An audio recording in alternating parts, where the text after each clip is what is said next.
Makalipas lamang nga po ang ilang oras mula nang mailabas ang balitang kinuha ng Golden State Warriors si Kristaps Porzingis mula sa Atlanta Hawks gamit sina Jonathan Kuminga at Buddy Hield, agad nga pong nilinaw ni Shams Charania ang rason sa likod ng ginawang desisyon na ito ng front office. Ayon sa naging pahayag nga, naniniwala nga daw ang Golden State hindi sa kanila ititrade si Giannis Antetokounmpo at mananatili na lamang nga daw ito sa Milwaukee Bucks ngayong season. And since hindi pwedeng matenga ang Warriors matapos silang mabigo kay Giannis, naging desperado ang team na kunin si Kristaps Porzingis.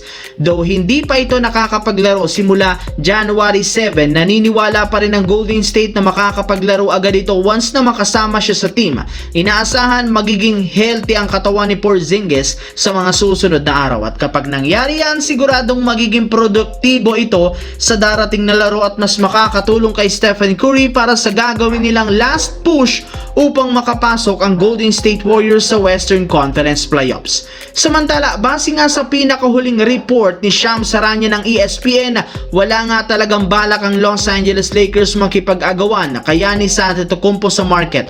Balak nila itong kunin sa off-season kung sakali mang manatili siya sa lineup ng Milwaukee. Pero hindi rin naman ibig sabihin yan hindi na makakapag-pull off ng trade ang Lakers, dahil gumagawa pa rin si Rob Pelinka ng paraan para makakuha ng player katulad ni Andrew Wiggins na ino-offeran nga nila ngayon sa Miami Heat. Nag-offer na rin naman si Rob Pelinka ng package sa Miami at hinihintay na lamang ang magiging desisyon nito sa susunod na oras kung sakaling pumayag sila sa offer. Bukod kay Wiggins, sinubukan rin naman ng Lakers makipag-usap sa Pelicans para makuha si Herb Jones. Etong dalawa ang ginawang priority ni Rob Pelinka sa market. Kahit na nahimik pa rin ang Lakers ilang oras bago ang deadline, asahan na nga ninyo na makakakuha sila dito ng mga bagong player. Sa kabilang banda, kahit man masyadong nahirapan ng New York Knicks sa kanilang game laban sa Denver Nuggets, nagawa pa rin naman nila ditong makuha ang panalo sa overtime. 134-127 na pinangunahan ni Jalen Bronson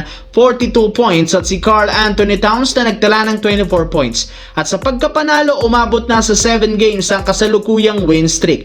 Literal bawing-bawi ngayon ang kanilang team matapos ang sunod-sunod na talo sa umpisa ng taong 2026. Umangat na sa 33-18 ang kanilang win-loss record kung saan sila ang pinakamainit ngayon. Ito ang mismong dahilan bakit puro maliliit na trade ang kanilang ginagawa. Naniniwala sila malaki ang tsansang mag-compete sa kampyonato ang lineup ngayon, kaya wala silang dapat baguhin. Wala rin naman silang balak pa na i-trade ang kanilang mga key player at starting lineup kasama ang bench, kaya asahan na nga ninyong walang gagawing blockbuster trade ang New York Knicks sa mga susunod na oras, lalo pat 3:00 ng madaling araw dito sa Pilipinas ang trade deadline.